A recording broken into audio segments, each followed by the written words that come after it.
Salut tout le monde. Je sais pas si vous vous rappelez, mais il y a un certain temps j'avais fait ces deux vidéos. Et dans la première des vidéos j'avais dit qu'il y aurait d'autres parties. Donc bah voilà. Aujourd'hui c'est la troisième partie des ancêtres tueurs de la nature. Et on va commencer avec l'Alticamelus. Bon, son nom est un peu explicite. Alti, grand, Camelus, chameau. C'est un grand chameau. Mais grand à quel point? C'est déjà grand un chameau. Eh bien l'Alticamelus c'est 5,50 m de haut, hein, pas de bas, pas de longueur. Hein. Donc en gros le frérot fait la taille d'une girafe. Il vivait en Asie et en Amérique du Nord il y a 20 millions d'années et possédait un long cou pour atteindre les plantes en hauteur et de longues jambes pour foutre des patates, pour courir vite bien sûr. Vous me croyez? On part en Australie avec le kangourou géant. Alors un kangourou roux c'est 1,80 m de long. Et déjà t'as pas envie de lui chercher des emmerdes. Mais alors un kangourou géant c'est 3 mètres de haut. Ce serait pas assez gros si c'était long. Il a vécu de 1 million d'années avant notre ère à 10 000 ans avant notre ère. Et il semblerait que sa disparition soit de cause humaine. Dommage.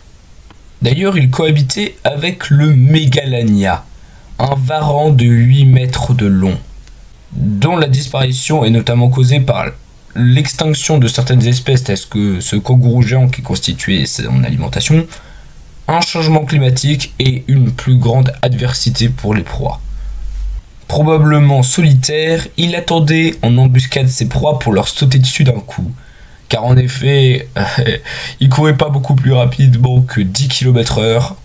Du coup, les courser, ça valait pas grand chose. Parlons à présent d'Argentavis, une espèce de vautour dont l'envergure atteignait 8 mètres. C'est tout simplement le plus gros oiseau à n'avoir jamais volé dans le ciel. Il était aussi lourd qu'un être humain.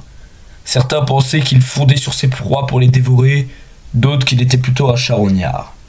Comme son nom l'indique, il vivait en Argentine et à la manière des condors actuels, il vivait dans les régions montagneuses. Il s'est éteint il y a 6 millions d'années avant notre ère, au Néogène.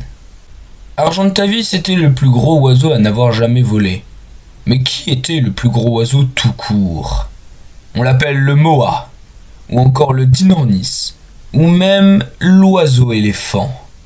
Moi je préfère dinornis quand même, c'est plus sympa. Toujours est-il qu'il faisait 4 mètres de haut pour un poids de 200 kg. Il vivait en Australie et comme tous les géants de cette île, il s'est éteint à cause de l'apparition de l'homme. Après avoir tenu 5 millions d'années sur cette île du démon, il s'est éteint il y a 300 ans. Oui, c'est récent. Il se nourrissait de racines et de jeunes pousses qu'il déterrait avec son petit bec, sur une petite tête, sur un long cou fin, accroché sur un énorme corps.